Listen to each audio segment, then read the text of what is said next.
BA part second के सभी विद्यार्थियों को मेरा प्यार भरा नमस्कार। आज का हमारा विषय है the short run production function, अल्पकालीन उत्पादन फलन। अल्पकाल का तात्पर्य क्या होता है? जैसे कि मैंने आपको बताया है, अल्पकाल का तात्पर्य होता है 1 साल की अवधि से अगर कम का समय होता है तो उसे हम अल्पकाल कहते हैं या शॉर्ट रन कहते हैं। The time less than 1 year is called short run. हाँ, तो because the time is very short, we cannot adjust all the factors of production. Adjust means we cannot increase or decrease the quantity of all the factors of production. We can only adjust 1 or 2 factors of production. So all the factors of productions are constant, only one factor is variable, then it is called the short run. यानी अल्पकाल में चूँकि समय बहुत कम होता है, जब हम उत्पादन के संदर्भ की बात करते हैं तो क्या होता है, हम सभी उत्पादन के जितने भी साधन हैं उनको परिवर्तित नहीं कर सकते हैं। हम मात्र 1 या 2 ही उत्पादन के जो साधन हैं उनमें परिवर्तन कर सकते हैं, तो उसे शॉर्ट रन उत्पादन फलन कहते या अल्पकालीन उत्पादन फलन कहते हैं। उत्पादन की तकनीकी स्थितियां स्थिर रहती हैं, जिससे एक निश्चित उत्पाद की मात्रा के लिए प्रयोग किए जाने वाली विभिन्न आगतें स्थिर अनुपातों में होती हैं।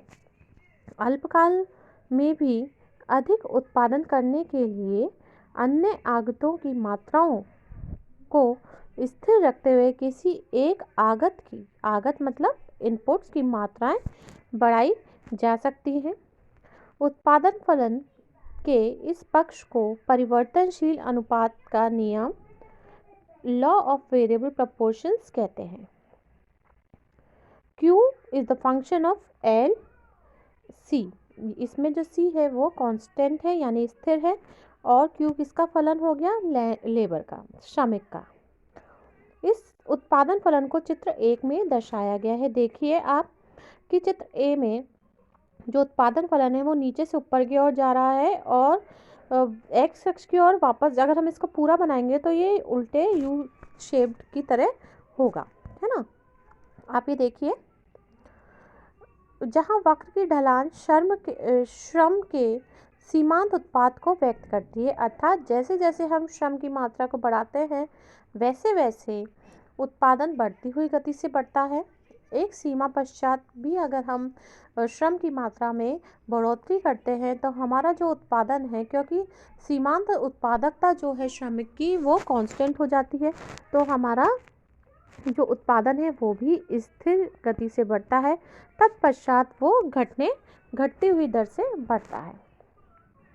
दूसरी ओर यदि श्रम को स्थिर आगत के रूप में मान लें और पूंजी को परिवर्तनशील आगत बना लिया जाए तो उत्पादन फलन इस रूप से होगा।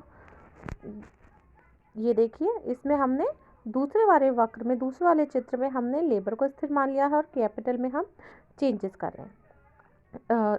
किसी भी चीज़ से आप समझ सकते हैं, हम हमारे जो भी विश्लेषण है उसको सरल करने के लिए हमने 2 फैक्टर्स ऑफ प्रोडक्शन के बारे में एग्जाम्पल दिया है। लॉन्ग रन प्रोडक्शन फंक्शन, दीर्घकाल, यानी कि जब हमारे पास उत्पादन का समय जो है 1 साल की अवधि से अधिक होता है और जितनी भी आगतें होती हैं, जितने भी उत्पादन के जो साधन होते हैं वो कैसे होते हैं? सभी परिवर्तनशील होते हैं, तो उसे हम the long run production function कहते हैं। एक या एक से अधिक आगतों को परिवर्तित करके उत्पादन को बढ़ाया जा सकता है, तो उसे हम दीर्घकालीन उत्पादन फलन कहते हैं। इसमें सभी लैंड, लेबर, कैपिटल, एंटरप्रेन्योर सभी में परिवर्तन हम कर सकते हैं।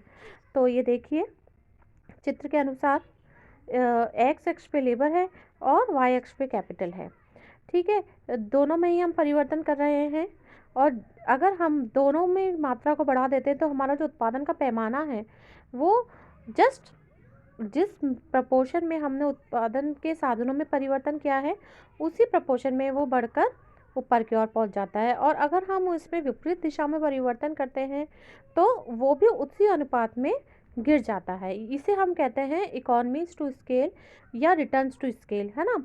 तो जब हम देश अल्पकालीन की बात करते हैं तो हमारे ऊपर लॉज ऑफ वेरिएबल प्रपोर्शन यानी कि उत्पादन के परिवर्तनशील नियम लागू होते हैं, और जब हम दीर्घकाल की बात करते हैं तो रिटर्न्स टू स्केल पैमाने के प्रतिफल के नियम लागू होते हैं, जो कि हम आगे पढ़ेंगे विस्तार से, जिनकी हम चर्चा करेंगे। उत्पादन फलन भौतिक आगतों तथा निर्गतों के प्रौद्योगिक संबंधों को प्रकट करता है ना। और उत्पादन फलन एक हमारे अर्थशास्त्र में बहुत ही इम्पोर्टेंट रोल प्ले करता है हमारी अर्थव्यवस्था को सही दिशा निर्देश देने के लिए, और ये प्रोड्यूसर्स के लिए, एंटरप्रेन्योर्स के लिए बहुत अधिक रूप से उपयोगी है, जिस प्रकार से वो अपने उत्पादन को वृद्धि कर सकें, किस प्रकार से आगे बढ़ा सकें, और कितना उन्हें उत्पादन के साधनों में को बढ़ाना है या घटाना है, किस प्रकार से वो कुशल रूप से अपने उत्पादन को चला कर सकें, बहुत ज़रूरी है। ठीक है, तो इसके बाद हमारा जो नेक्स्ट टॉपिक होगा वो होगा लॉज ऑफ वेरिएबल प्रपोर्शंस।